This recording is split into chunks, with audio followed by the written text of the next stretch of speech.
This is Caerlaverock Castle, near Dumfries, and as you can see, it's pretty unique. It's the only triangular castle in Scotland and the wider UK, and one of only a handful in the world. In fact, we don't actually know how many there are because it's hard to get everyone to agree what a castle is. Everyone goes to Edinburgh, Loch Lomond, Loch Ness, Glencoe and Skye, even me. But then we all wind up stepping on each other's toes, and we miss stuff like this. Caerlaverock Castle was built by the Maxwell family, who lived here from the 13th to the 17th century, particularly turbulent times in our history. And because of where it is, near the border with England, it's taken a bit of a pounding over those nearly 400 years. There is another older Caerlaverock Castle 200 metres that way, but it's a boring old square and it's thought they might not have even finished it before they got to work on this one. Boring old square is probably a bit of an exaggeration. It's thought the original might have formed part of a harbour and that it was probably abandoned because it was built on clay. Alexander II granted the land to Sir John Maxwell in around 1220. And you can still see the foundations on the line of towers. As my dad would say, it's not what you start in life, it's what you finish. Sir John's brother, Sir Aymer, started this one, and it was completed in the 1270s, at which point his nephew moved in, just in time for the trouble to start. In 1299, during the First War of Independence, the garrison here attacked Lochmaben Castle to the north. That was occupied by an English force.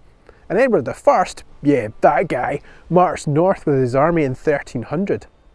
The English army laid siege to Caerlaverock, and we know quite a lot about who was there because they wrote a poem about it, which included a roll of arms describing all the knights and their exploits. There were 87 of them and 3,000 men, as well as siege engines, trebuchets, giant catapults used to pound the walls with stone. This place was a bit of a beast though, built from the local red sandstone. When the force inside finally surrendered and marched out, there were only 60 of them. Eventually the Maxwells got the castle back, and Sir Eustace Maxwell did a grand job of flip-flopping his way through the Wars of Independence, supporting John Balliol, then getting paid by Edward II, then siding with Robert the Bruce. They were all at it. In the beginning, Robert the Bruce had been flip-flopper-in-chief. The castle was captured again in 1355 when Sir Eustace supported Edward Balliol, known as the Puppet King. It's seen some things, but even today this place is incredibly well preserved. You cross the remaining moat to be greeted by two big defensive towers. But the tower off to the right comes with more of a story. This is Murdoch's Tower, named for Murdoch Stewart, Duke of Albany. Murdoch was a cousin of James I who governed while the king was held captive in England. And when the king was released, he kind of blamed him for dragging his heels and not negotiating his release quickly enough. We do know that Murdoch was held at Caerlaverock before his execution in Stirling in 1425. We don't know if it was in this tower, but we do know that where I'm standing right now was a pit prison. Would have been accessible at the time from a trapdoor above. Pretty grim. Sometimes you make YouTube videos and you wish there was no one around. Other times, you'd be grateful if there was someone kicking about. You can see more modern additions from the 1630s, fit for a well-to-do Renaissance family.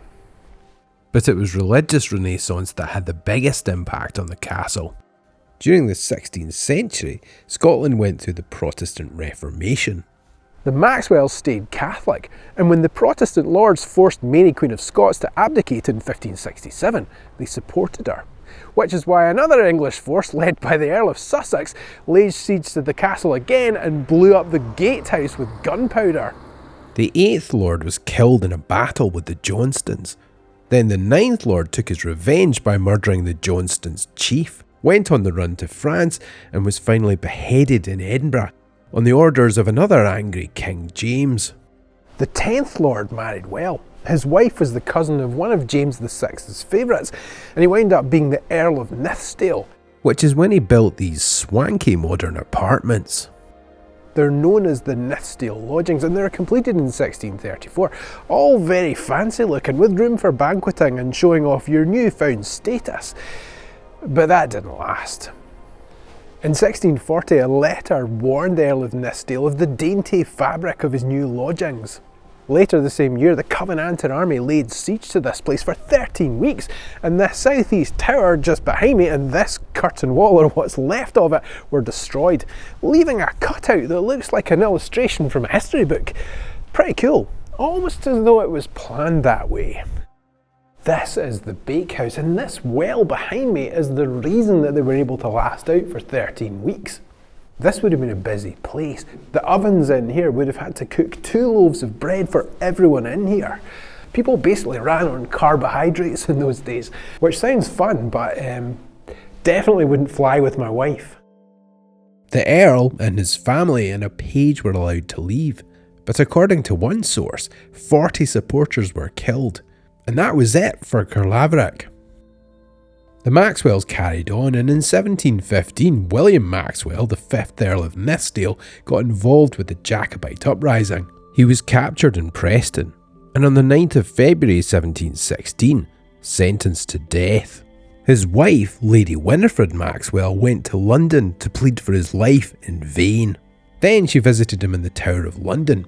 She took her maid, and Sir William became the second most famous Jacobite to escape in drag.